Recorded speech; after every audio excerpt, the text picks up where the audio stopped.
Today's lesson is on strong and weak acids, specifically calculations to determine the hydrogen ion concentration or the concentration of the acid itself, which here is abbreviated HA, or the pH. And you're going to need to take really good notes on this video, so make sure you pause it often and write down what's on the screen, because when you do the problems yourself, some are a little tricky, so you want to follow the examples here in this video. So, let's get started. What is the pH for strong acids? Well, here I have a bottle, and you can read the label. It says it's 0.1 molar hydrochloric acid.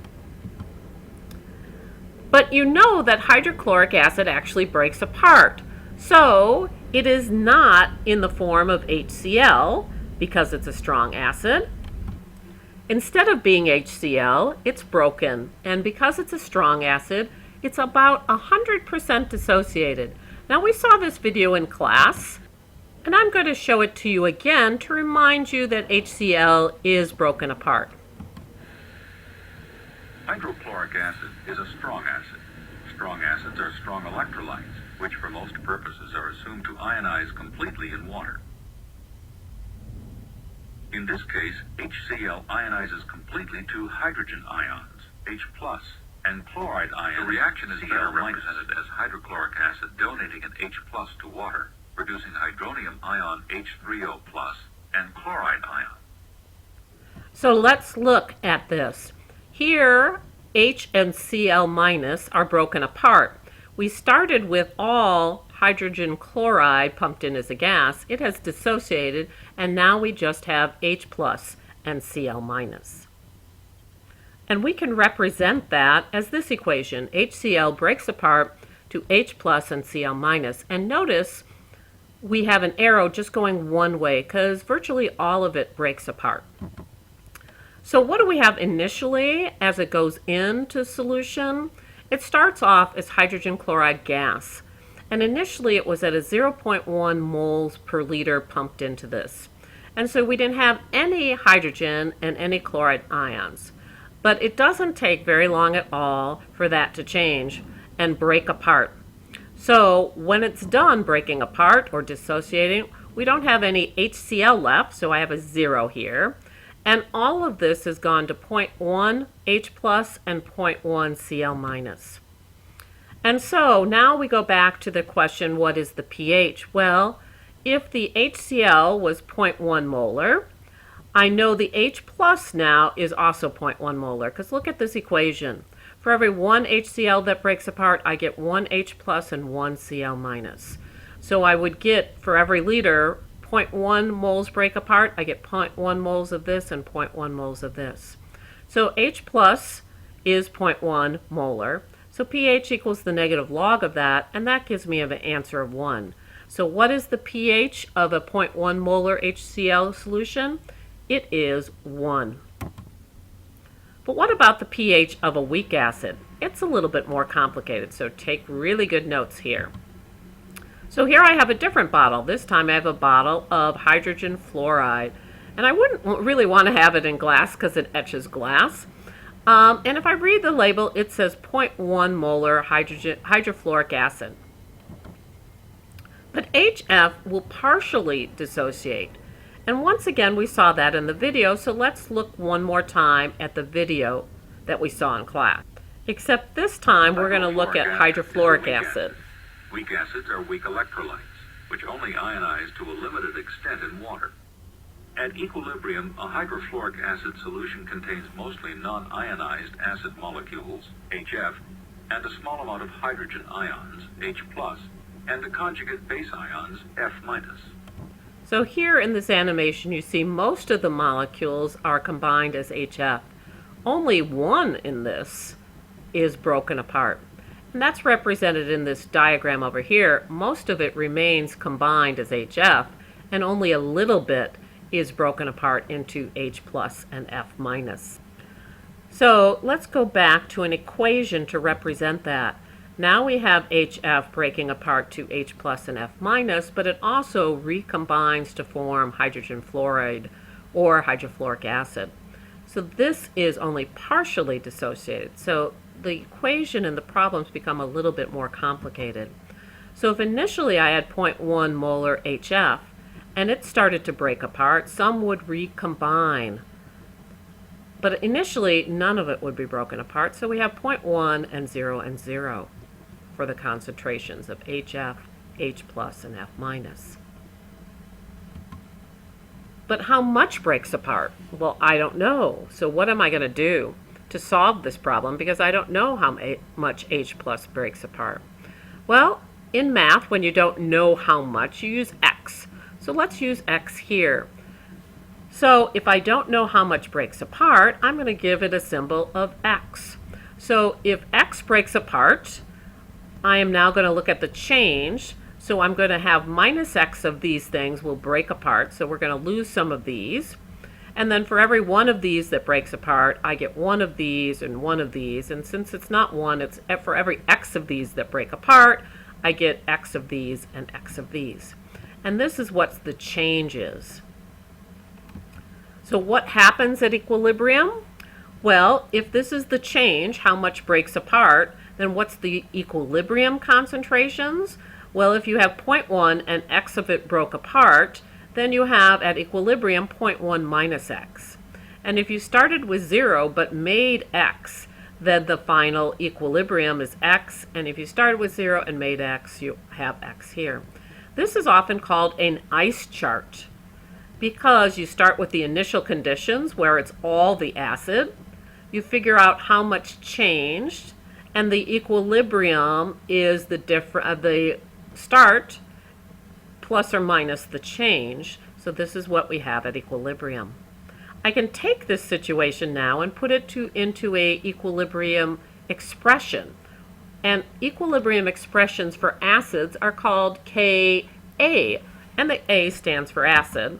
So the Ka equals, so you need to have watched the equilibrium video, equals the hydrogen ion concentration times the fluoride, the products, to the powers of their coefficients, but here in the reaction all of the coefficients are 1, divided by the hydrogen fluoride or the hydrofluoric acid concentration, which is down here. And then we can plug in the numbers. So where did I get this 6.7 times 10 to the negative 4? Well, that's off your Appendix A9 with the acid. So that's the Ka value.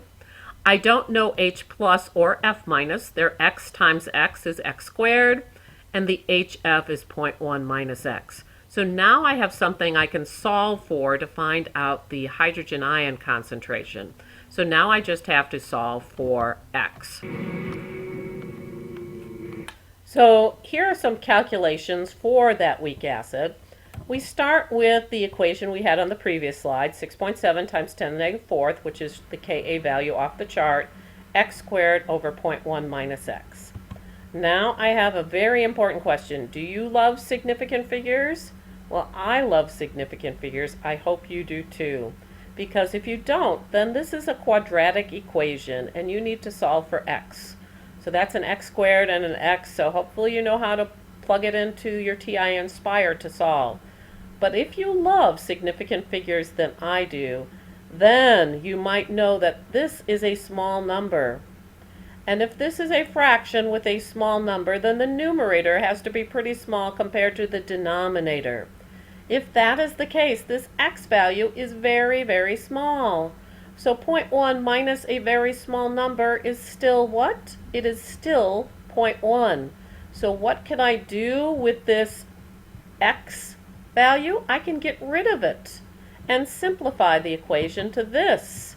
6.7 times 10 to the negative 4th equals X squared over 0.1. So I can drop this minus X because of significant figures. Now you don't have to do that. You can still solve it as a quadratic equation if you want to.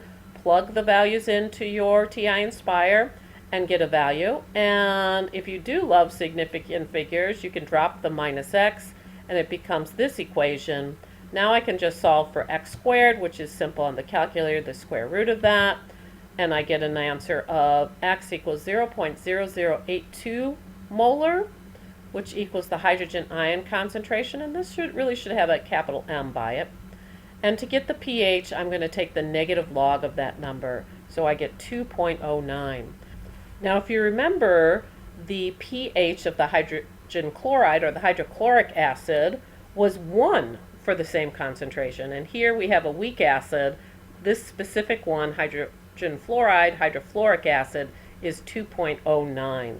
So a much more neutral pH with a weak acid. So what about the reverse? What if I want to find the concentration when I already know the pH? What do I have to do? So once again, it's pretty easy for strong acids. So let's say I put this in my strong acid and I get a pH of about 3.5. What do I have to do to solve for the concentration of the nitric? Well, the pH means that the H plus equals 10 to the minus pH power. So the H plus equals 10 to the negative 3.5 power, which equals 3.2 times 10 to the negative 4th molar. So it's a strong acid, and nitric acid has this, HNO3, breaks apart to H plus and NO3 minus.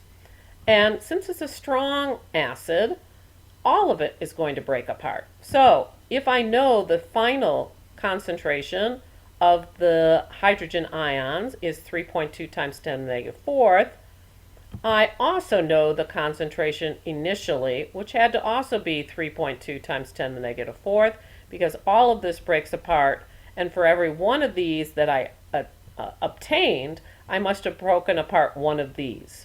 So the initial concentration is same as the H plus concentration for a strong acid, and we get 3.2 times 10 to the negative 4. So that one's pretty easy. Not so easy with the weak acids. So remember, take really good notes on these weak acids. So what's the concentration of acetic acid? So let's pick a different acid this time that produces this pH of 3.5. Well, once again, I can at least find easily the hydrogen ion concentration because I know the pH, and that's the same value. But how much acetic acid did I start with? Well, acetic acid is also a weak acid, and how do I know? Because I can look at A9, and it breaks apart but reforms, and not much of it is broken apart.